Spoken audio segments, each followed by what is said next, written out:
Welcome back to Fitness or Fiction. Today, Curtis wants to discuss cold exposure. He's recently been taking his bubble bath playing with his Spider-Man action figures, and he likes the water cold. Cue the intro. Cold exposure. So cold exposure is something that we've been dabbling with lately.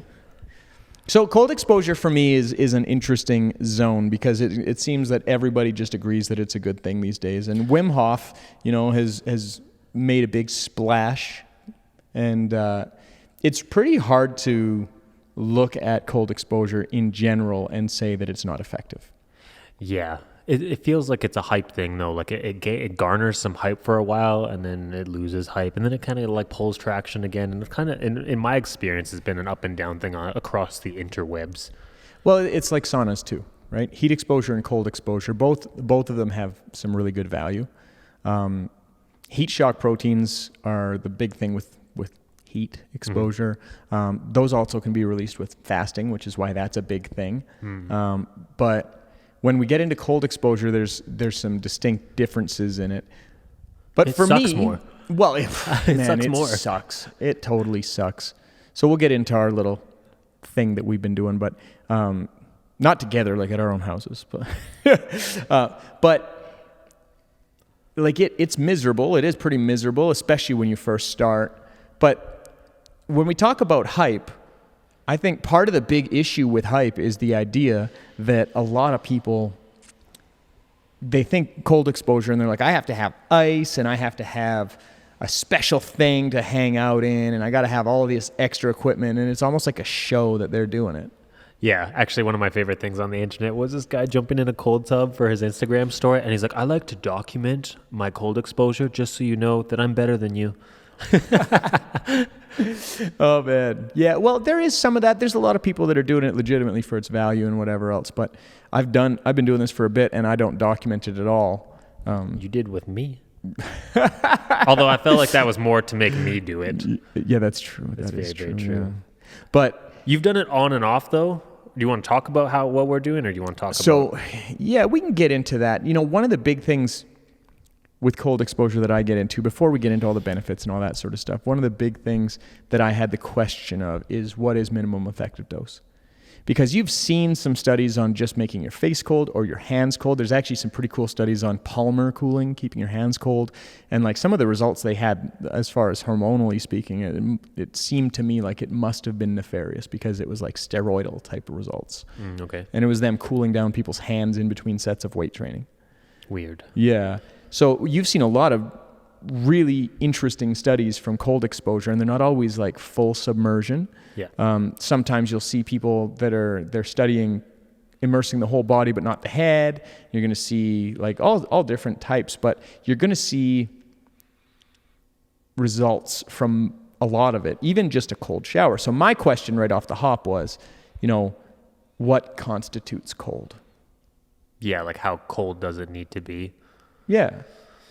Because for me, I see, as soon as I see hype, it's a affliction. I just shut off. Yeah. So when I was getting into the cold exposure, this is my I've done it in the past and then stopped and then get back on the train and then off the boat and then on the train, on the boat, trains and boats. Did you take the train to the boat? Before I felt like I needed 100% all in or nothing, which means I needed to put ice in the bath and I need that water as cold as possible, just as absolutely as cold as possible, which also was a barrier to entry, I think, for a lot of people because they're like, oh, all or nothing mentality. Well, if I don't have an ice tub, then I can't do it properly. And if I can't do it properly, I'm not going to do it at all. Well, that's fitness too. Yeah. So I used to go to the store, Superstore, and buy bags of ice because I could not freeze enough ice cubes in my freezer to actually get the job done. So I'd buy bags of ice, do it once a week, and once a week I could crush it for 20 minutes in an ice tub. But they also sell ice barrels and cold plunge tubs. It's become quite the industry, man. Yeah, some of those tubs are so expensive. Yeah, those tubs can range from anywhere to $5,000 to $8,000, which is way more than a sauna, and the sauna is more enjoyable. It borderlines on absurdity. It really does. But if I was a millionaire, I'd get one. Well, I don't know if I would. I'd still be stubborn, but for me, build one. Yeah, maybe. For me, I look at why cold and heat exposure has value. And I think as a species that it makes sense, adaptively speaking. Absolutely. Because like, how often were we staying at a nice room temperature for the last millennia? Air conditioning. Yeah, like you'd be heat. too hot, you'd be too cold. Like imagine at night trying to stay warm. And like humans have come up with very inventive and ingenuitive solutions to trying to stay warm enough or cool enough. But like, I think the natural state of the human being is trying to regulate temperature to something more comfortable. And I think, though, a lot of people have lost that ability to regulate the temperature. You feel it like when the seasons change.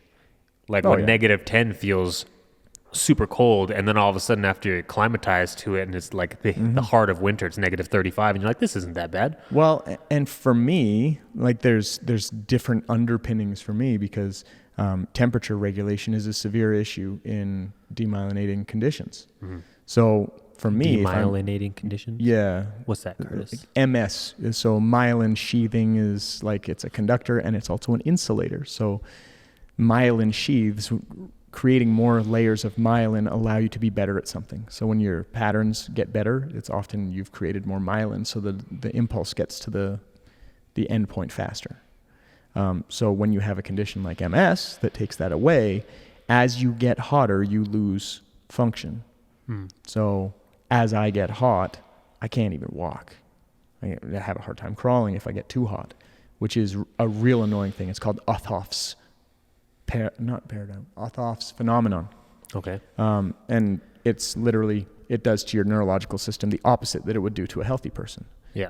Somebody else gets a little bit warm, their neural system works better, which is why you warm up before you exercise. Yeah. So what they think with people with demyelinating conditions is they're actually not good at temperature regulation in the first place.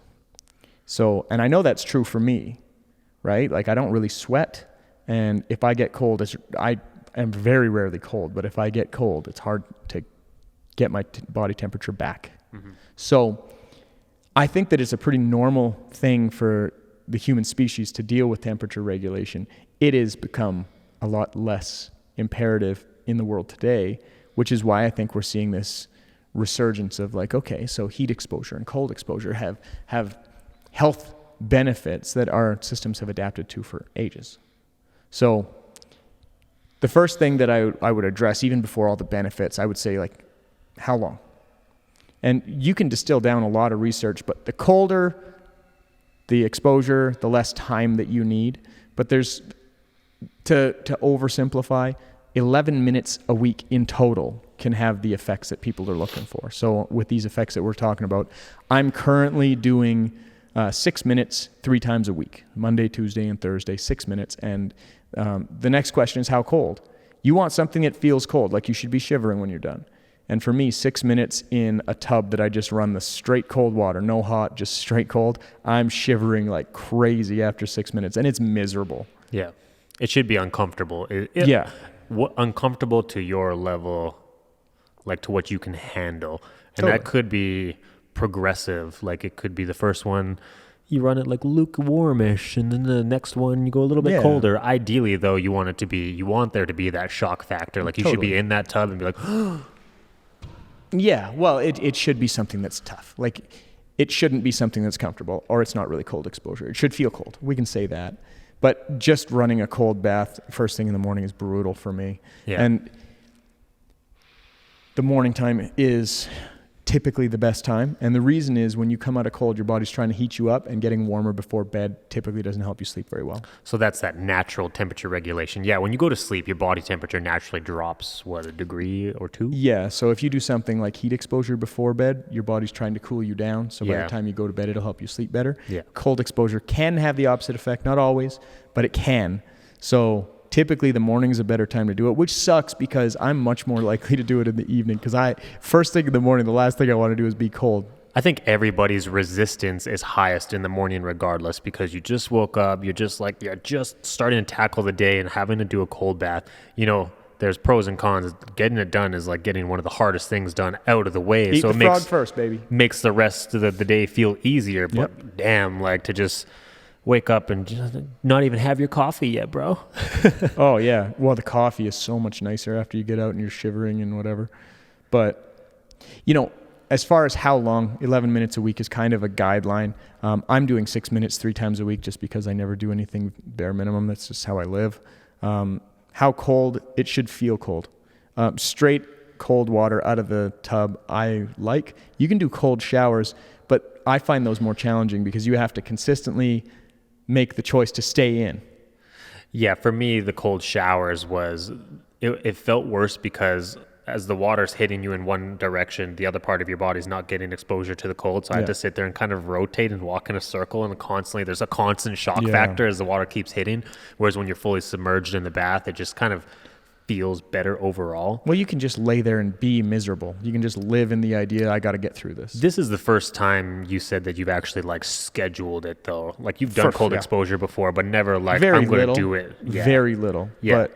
But this is the first time that I've scheduled it. So here's when I'm doing it. Here's what I'm doing. And this is the week 1 for you. Yeah. And I'll say, man, some of the benefits that we talk about, I have noticed significantly.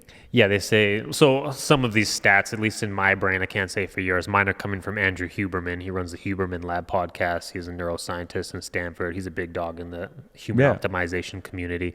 So the 11 minutes accumulated was a number from him. Where am I going with this? I don't know. I'll catch you when you get there. Yeah, right. Now I'm going to have to go back and edit this out. Andrew Huberman, neuroscientist. Well, I'm lost. I think you were going to talk about benefits. That's what I think. I think you were parlaying into a benefits discussion. I think where I was going with it was I actually did scheduled cold exposure a couple years ago, and I noticed a big difference in the ability to regulate in it.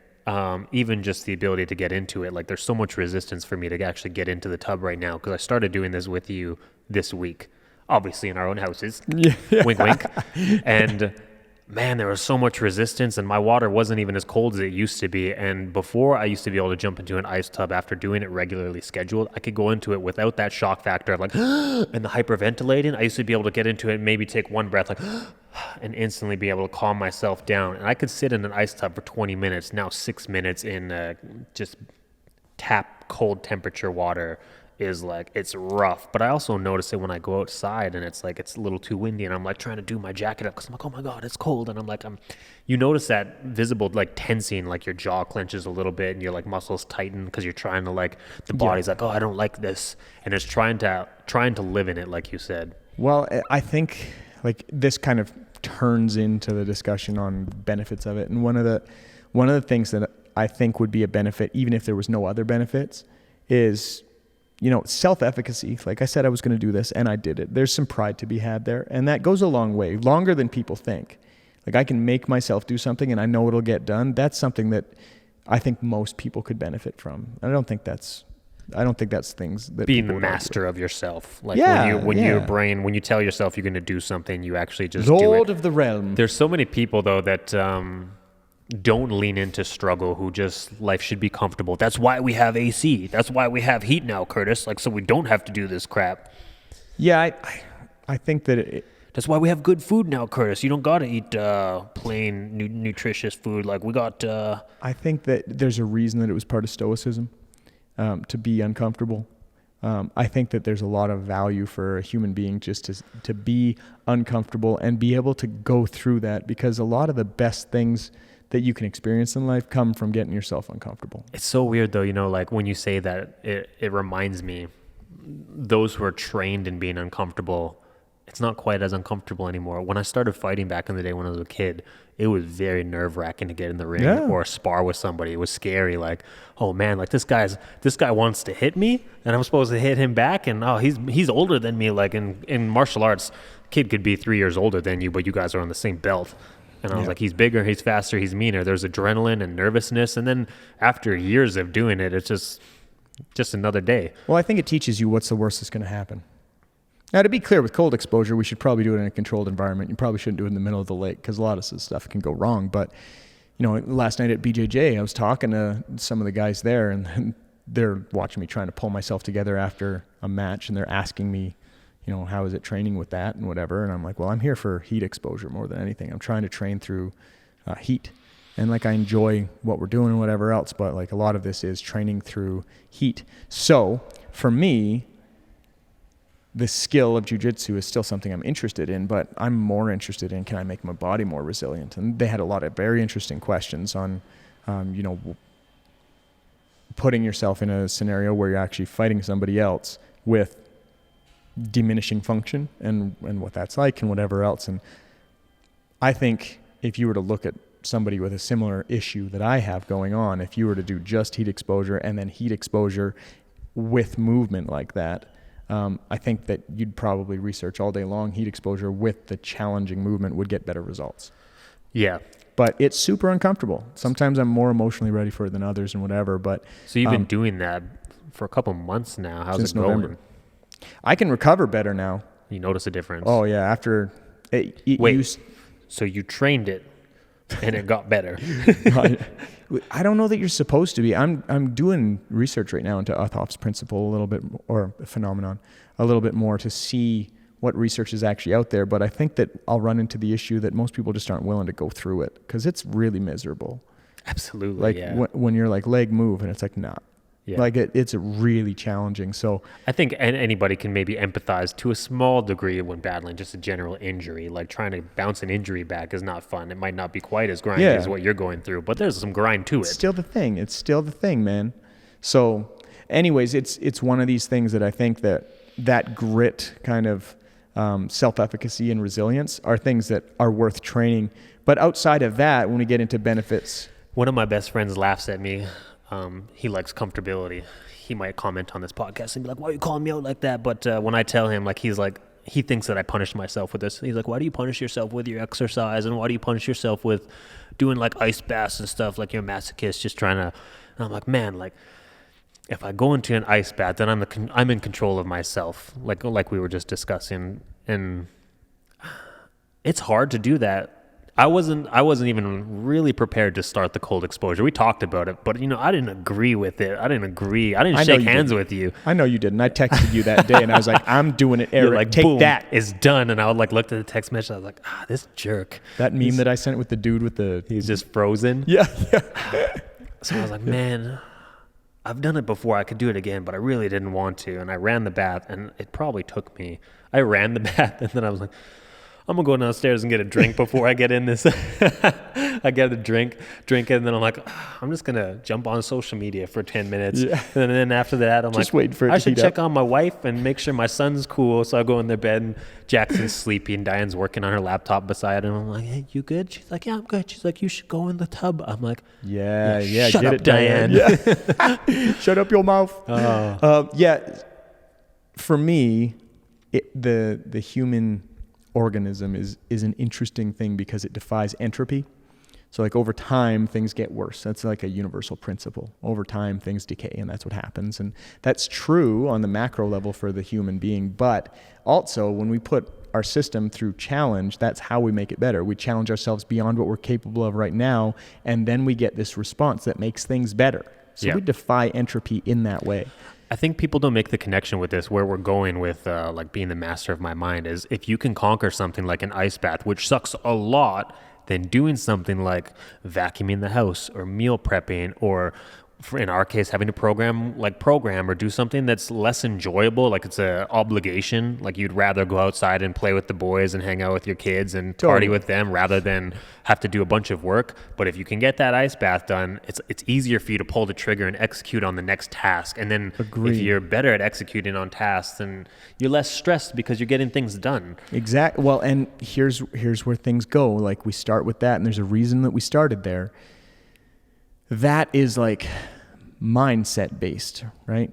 There's also responses that are chemical in nature that make all that stuff easier too. Because that on its own, even without the other stuff, would help. But like, think about the idea that like it's well proven that your mood's going to be better after you do this. And maybe it's just because, man, at least it's not that. But there's like there's actually an uptick in dopamine that's pretty sustained. Do you remember the number? Oh, I don't remember the number. I think it was don't quote me, but I think it was something like ridiculous, like 14 times for like the next 6 hours or something, and then it starts to fall down. And then it wanes back over the next 36. That means you can jump on TikTok and just enjoy yourself 14 times more. This is non-habit forming dopamine. It's an important, but yeah, even just like thinking, okay, I get out of that, I start recovering, I get my clothes on and get after my day, and you know what, my mood is better. Now for me, I have a hard time getting going in the morning, right? What I've noticed already, getting out of that cold water, it's not like I'm going to go lay down again and I'm low energy. Like I'm ready to go. Like you're not going to go to sleep, like go back and lay down in bed shivering. That's just ridiculous. I utilized it to get my work done. So when you texted me, it was maybe 11 a.m. and I decided to do it around 1 p.m. I was like, okay, I'm going to hit this cold bath, and then after that, I'm going to go and start programming clients and get after like all this work. So like it woke me up. Totally. And because I was able to execute on that, I went straight downstairs, jumped on the computer, and just boom, started the next task. Yeah. Well, and outside of mood, we've also got like energy. Like even with the exposures of just hands and just face, what they're noticing is that there's big increases in epinephrine, or as you like to call it, epinephrine. Epinephrine, yes, correct. Yeah.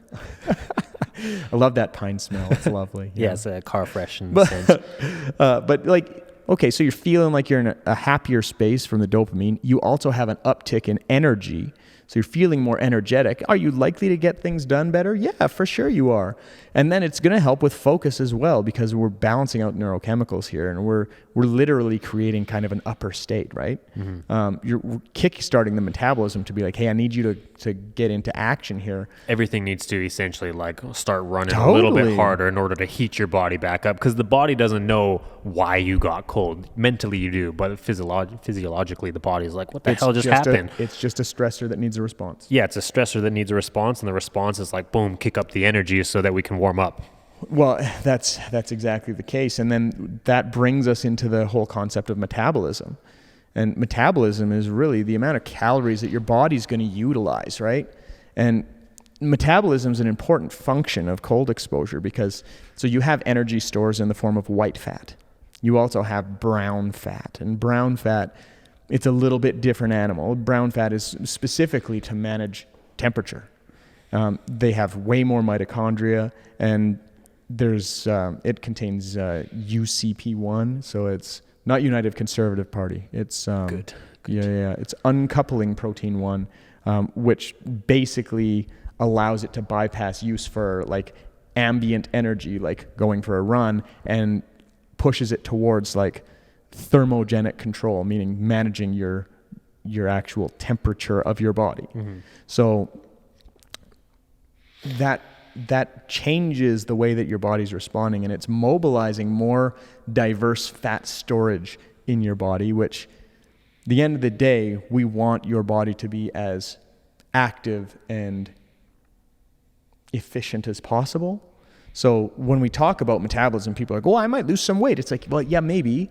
And like Tim Ferriss, when he did his 4-hour body, he was talking about going for walks in the cold and whatever else, and how that brings your metabolism up and stuff. So he was talking about this a long time ago. But which is weird. I was going to bring this up earlier, is that there's like an old wives' tale of like, don't go outside when it's cold. Put a jacket on, otherwise you'll catch a chill. You'll catch a cold. You'll catch a cold, and then you're sick. Yeah, all of a sudden, virus or bacteria will just pop in your mouth. Yeah. It just pops right in your mouth from the cold.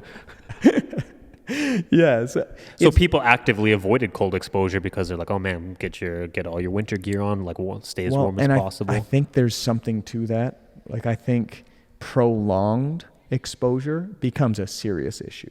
Absolutely, yeah. And like obviously in the olden days, my kids tell me that, Daddy, how was it in the olden days? I'm like, oh man, I'm that old already. But anyways, I think back when it was, you had to manage your temperature all day long, and you didn't have these spaces that you could just go to and hang out in a t-shirt. I think there was something to that. Like, don't be cold all day. Also, we don't know how reliable our food supply is. Yeah. Right? That's when you're dealing with a challenge with nutrition and a challenge with consistent thermoregulation, that becomes an issue. So I don't think it comes from a place of like they didn't know what they were talking about, but I do think that it's a little bit more out of place nowadays. Yeah. nowadays is another old people thing to say. Nowadays, yes, with the young bucks. The last thing really to discuss on it is recovery. So, we've covered energy, and that kind of epinephrine's locked in with that. We've talked about focus, zoning in on what you're going to do. And if you got better energy and you're in a better mood, obviously your focus is going to be better. So that's epinephrine and dopamine. And then we look at like that self-efficacy thing, and that's more of a psychological benefit rather than physiological, which is why it has its own space. Mm-hmm. And then we talk about metabolism and utilizing brown fat storages. The last thing would be recovery. And recovery is an interesting one because you've seen people finish like a football practice and whatever and get in a cold tub. And this actually isn't the best thing to do. I wouldn't say it's a necessarily bad thing to do, but we have some pretty decent research that it directs towards the idea that if you're stopping the inflammatory process of training, then you're also stopping some of the benefits from training. Yeah. Which is not a great thing to do. Yeah, you'd like to get all the benefit out of your training that you can. So again, this kind of leads towards, if you're going to do it, maybe do it first thing in the morning before you do all of that stuff, right? So can you expand on the inflammatory training being like when you just finish a football game, or say if I just finished my workout and my heart's pumping, I'm warmer, the blood's flowing, I go and jump in a cold tub.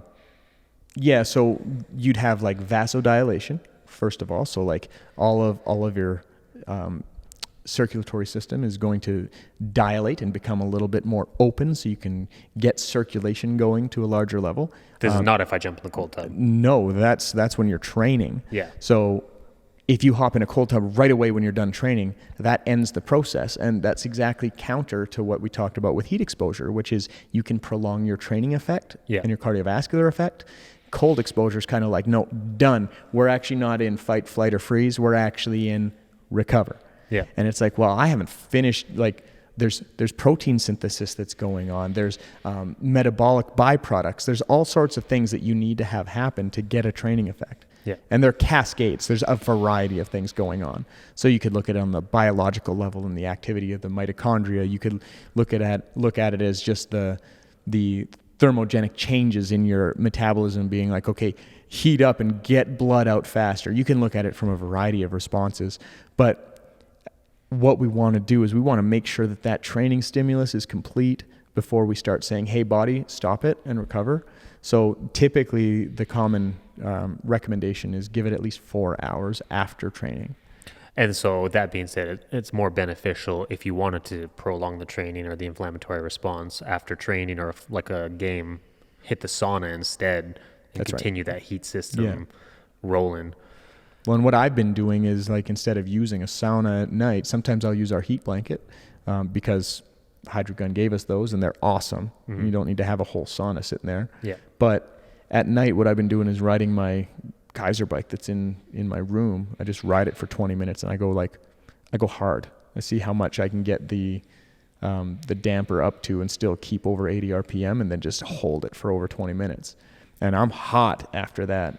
And I just sit there and try to cool down on my own steam before I clean up. So I'm really leaning into, at night is warm and in the morning is cold. That's what I'm leaning into. So that's optimal, like cold in the morning to wake you up, heat at night to cool you down. It's counterintuitive. People actually think the opposite for the most part. Like, well, if you jump in a sauna, you're going to get hot. And it's like, yeah, but the body's natural response is to cool it because it makes it's a stressor. It makes really good sense when you look at it as, okay, what's the body's response to that stressor? Yeah. So it's like action and reaction. Yeah. So the action is heat. What's your body's reaction? It's going to be cool it down. That being said, the cold tub doesn't need to be in the morning. That's just most optimal for you and for most people's schedule, because I think most people are training in the afternoon. You could absolutely do it any time of the day, but most people aren't going to take a break at 12:30 from their job and go do that. I mean, I will. Yeah, well, we have a unique setup that way, but for me, first thing in the morning works out really well. Like, it helps me get my day started too. You've never been so excited to hold a warm coffee cup in your hands than when you get out of a tub like that. But cold exposure for me has always been just a fun thing. Like, we would go on a hike and we'd be up in like a glacier lake and I'd be the first one in being like, come on guys, got to do it. We're here. Yeah. Miserable. Oh, so miserable. Like, me and Billy were in Colorado. right by Boulder, Colorado for an N1 seminar. I was there, and Billy, my buddy, came and joined me. And we're driving by this lake and this river, and we're just coming from snowboarding. And there's like ice on the side of the river, but you can tell it's really shallow and stuff. I'm like, oh, okay, we're pulling over here. So I'm in a rental car. I pull over and I start trailing down. He's like, what are you doing? I was like, dude, we're in Colorado. Come join me. So we went and hopped in, and oh man, that burned so bad. But it's one of these things that like you look at and it's like, we did that. We were able to do that. It was available to us. We did it. It's crazy. It's fun. Yeah, there's no long-term harm again, assuming exposure wasn't for 2 hours. My story with cold exposure is a weird one. I talk about it as like for mental toughness. When I was a teenager, we used to go to a leisure center, like in the hood, right? Village Square Leisure Center. Yeah. Well, Swim and in the team there was sauna, tough. the steam room there, they had one shower that's ice cold for people to actually go in and out. And so I was like maybe 12. My brother was 16, and all his friends are 16. We go with all of them. And I couldn't be the strongest guy in this group of friends. Like if there's 4 or 5 of us, I definitely wasn't the strongest because I was like 4 years younger than everybody. But I knew I could be the strongest or the toughest. Strength and tough, 2 different things. So they used to have little pissing competitions on who could go in the cold water and stay there the longest, and I could do the longest. You're just sitting there mean mugging them. I could, 100%. Like, and no facial expression because I wanted to let them know like it didn't affect me. So I just walk into the cold, just like just sit there and like, whoa, you're crazy. And I was like, man, little Eric would frown upon Eric right now because I have so much resistance getting in the cold tub, and I could just see little Eric, like a little ghost form of me, just look at me and just go in that cold water, just eyeballing me. Just be like, look, your it's younger nothing. self just chirping you. Oh yeah. So that's actually a helping factor to get me into the cold tub now. Is I just think about how ashamed little Eric would be on how weak I've become. Man, I learned that really early because I was so little. And because I was so little, I learned really early that like if you're not going to be the most physical, you got to be either the most skilled or the most crazy. I don't know karate, but I know crazy. That's right. And I learned crazy early. When I was in grade 7, I was 85 pounds, and my brother was 2 something. So he was in grade 9 and I was in grade 7. So, man, when there was a battle, it was on for me. Life or death. But yeah, again, it's something you learn, but that really did impact the way that training was for me when I started. I worked up all the way to 150 push-ups, like locked in push-ups. Yeah. And of course I was under 100 pounds at the time, but still, whatever. Like that's a lot of stick-to-itiveness. And I think that it was much easier for me to do that because I had realized like if I don't have all these other things to lean on, I'm going to need this. So, but when it comes to cold exposure, I think that there's a lot of stuff behind it. I find myself that I'm super energetic for like sustained. I haven't had these like dips in the afternoon. My energy is really high. It's easier for me to get going in the morning. I actually crashed. So what did I do my cold bath? Did I do it yesterday? Is that when you text me or Monday? Regardless, whenever I did it, last 48 hours, I crashed after. I was like really good for 2 hours, and then after that I needed like a power nap for 30 minutes. Nap? Yeah. But I don't know. I attribute that I attribute it to higher stress as well. So like the cold exposure is a stressor and heat exposure is a stressor. Yep. And my just general life stress for the last 30 days has just been higher than normal. You mean with poor sleep due to infant in the house? Yeah, poor sleep, less sleep, working harder, bills, inflation, blah, blah, blah, blah, blah. So just stress has been higher. So like tacking that additional stress on, I think just like tanked me after a while. Yeah. You know what my stupid watch said when I got in the cold tub? I jumped in and started hyperventilating, and I was watching Star Wars on my phone as I said. Ahsoka Tano? Yeah, I started watching it. So good. Yeah. My watch pings me. It's in the water and it pings me. It's like, your heart rate's abnormal. You're stressed. You should probably meditate. I'm like, yeah, I know that. I know I'm freaking stressed. I don't need you to tell me that, you stupid watch. What do you call your watch? Does it have a name? How about Karen? Can we call her Karen from now on? We could. At the end of the day, I'm going to keep with this experiment. I'm going to do it for the next... I think I'm going to commit to 6 weeks, 3 times a week. And then at the end of it, we can kind of report on how things are going. And we'll see if you make it with me, baby. The weird thing about it is if you commit for 6 weeks, I think, even myself, I think we'll both notice noticeable gains in resistance. Getting into the tub is like not as bad. Like regulation will be better. But whether it's worth keeping up the routine is one thing. because it's an easy routine to give up. After 6 weeks, if you've noticed all the gains, I find that I've capped out on my cold exposure before, where it starts to just become like a normal thing. And when it becomes a normal thing, it's a miserable normal thing. So it's easy to drop off and never come back to. Yeah. Right? I'm interested to see how it goes for sure. Maybe I'll at the end of it be like, you know what? This isn't just a hype thing. People getting the ice in there. Once they get used to it, they need that. Maybe it's that. I don't know. I'm going to find out. I'm trying to keep an open mind here. But if I feel how I felt on Monday and Tuesday going forward, I'll probably keep it up. Yeah, we'll see. I don't know how I feel. Yeah. It sucks. It sucks. What do you think of cold exposure? We'd like to hear from you guys. Have you actually done cold exposure? Yeah. Have you done it? How do you like it? Do you still do it? How do you do it? All those questions. But if you're still here, like, comment, subscribe. We're happy you guys are here. And if you have any topics you want us to tackle, go ahead and send us a message. Thanks for being here. Did you ever play with action figures? Oh, yeah. Yeah. Actually? Oh, Nice. Yeah. Spider-Man. Well, Spider-Man didn't have a lot of action figures when I was a kid. Back in my day. Who was your action figure of choice? Oh, I had these random action figures that had like these magnetic feet. Those were my tub action figures. Those were cool.